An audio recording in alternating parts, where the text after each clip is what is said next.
So let's start off with those comments from Senator Rabiu Kwakwonso, presidential flag bearer of the NNPP. He said several things, including the fact that the North will not vote for you, Peter Obi, that they would rather vote for a Northern candidate. He also talked about the fact that the Southeast has problems, in quotes, such that the North will not be voting for a person from the Southeast. What's your take on that? Well, the comments from my respected elder brother, Kwakwonso, is the reason why we have 100 million Nigerians living in poverty. The reason why we have 18 million Nigerian children out of school. It is the reason why we have over 55% of Nigerians in under unemployment ladder. It's the reason why we have all the problems, why Nigeria is insecure. Because rather than vote for competence, we will choose to vote for incompetence based on a primitive consideration of ethnicity and religion. Tell me, today you can't travel from Abuja to Kaduna by air, by road, by train. Is it because somebody from the Southeast is in charge? You can't travel from Abuja to Mina by road. Is it because somebody from the Southeast is in charge? Yesterday we had an attack by bandits on the presidential convoy in Katsina. Is it because the president from Southeast is in charge? Show me where you can buy food cheaper, you have uninterrupted electricity, or people are prospering in the north because the northerners are in power, in the southwest because they are in power, and in the southeast. What we've chosen to do in this country, we will consistently hire vehicle drivers to fly the Nigerian aeroplane instead of hiring qualified pilots. My commitment is, let us campaign and deal with the issue of the problems of the country. There's a lot of problems besieging this country.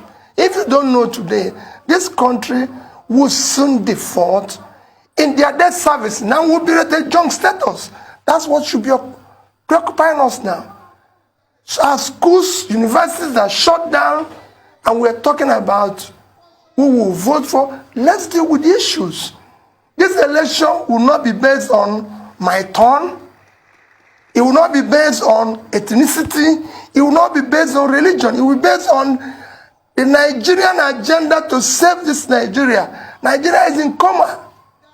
And you need a specialist. And that is what I'm offering. To save his life or he will die. It is not about whether this person. I'm appealing to people to vote to save Nigeria. And to save Nigeria is to hire the best. I don't want people to vote for me because I'm from the Southeast. I don't want people to vote for me because I'm from South-South, or I'm from Southwest, or Northwest, or Northeast, or North Central. I want them to vote for Peter Obi because he's a Nigerian who is competent to start pulling Nigeria out of the mess it is today. He also said that, the Igbos are on the lower ladder of Nigerian politics. I mean, we keep hearing that word. In fact, when we had the spokesperson of the NNPP, somebody that did speak on behalf of the NNPP yesterday, I think a couple of days ago, if my memory serves me right, that's Alhaji Buba Galadima, he equally enunciated, those views that, no, it must be the Igbos that, it's on Monday. Yeah, thank you so much. That the Igbos should be the one to be vice presidential candidate. So tell us about everything about this, NNPP partnership and everything. Is it still working or is it dead on arrival? Well, I'm not going to talk about the alliance because maybe Some people are talking about lying, but I want to look at their comments. Often a time, you see, you work here. Often a time we tend to neglect those on the lower ladder. They might be the solution. They might be the solution. And those comments are comments that should not be on the table today because we have a problem. My candidacy is actually meant to solve those problems, to stop referring those who are higher ladder, because, okay, those who are higher ladder have brought us where we are. Maybe we need those on the lower ladder to be able to deal with it. And that's what, even in his comment, let me take about Alhaji Babagadima's comment, which you said. He said, I am competent to be the vice president because of my knowledge of the economy. Let me tell you, Nigerian problem is the economy. So why do you want somebody who has knowledge of what the problem is to be vice? That is what I'm saying. You want to use the people who should be on reserve bench to start the match when, no. He mentioned that I have the knowledge. The Nigerian problem is the economy. It is the economy because people don't have job, because people don't have means of livelihood, you push them into criminality, into agitation, into all sorts of problems we're facing today. And that is what I'm saying, that I have the knowledge to start pulling these people out of poverty. My candidacy and the team I want to assemble, young, sharp people will start mitigating the dangers we're facing today. I will start dealing with cutting costs in order to be able to pull Nigerians out of poverty, to be able to reduce. Go and look at it. So it is actually what is telling you what Babagadiman said. I would say is Peter Obi is qualified to be vice president. Everybody have said it, not just Babagadiman. You've heard other people like Chief Servant in Niger said, everybody said he's competent. But what is the problem of Nigeria? Economic problem.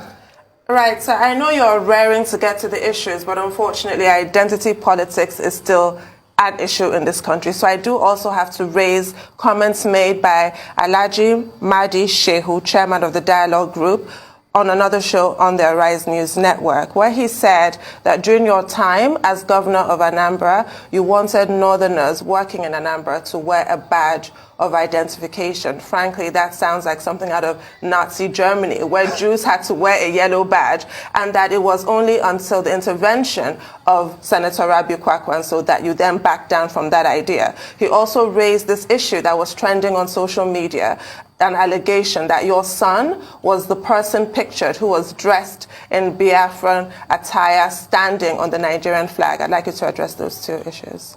Well, I will even add that he mentioned the issue of my sponsoring IPOB. Let me tell you, I've said it. One, go and check the records and check his facts. I've never been involved in sponsoring any agitation, be it IPOB or anyone. I've never. In 2017, which I'm sure you referred, I made a comment.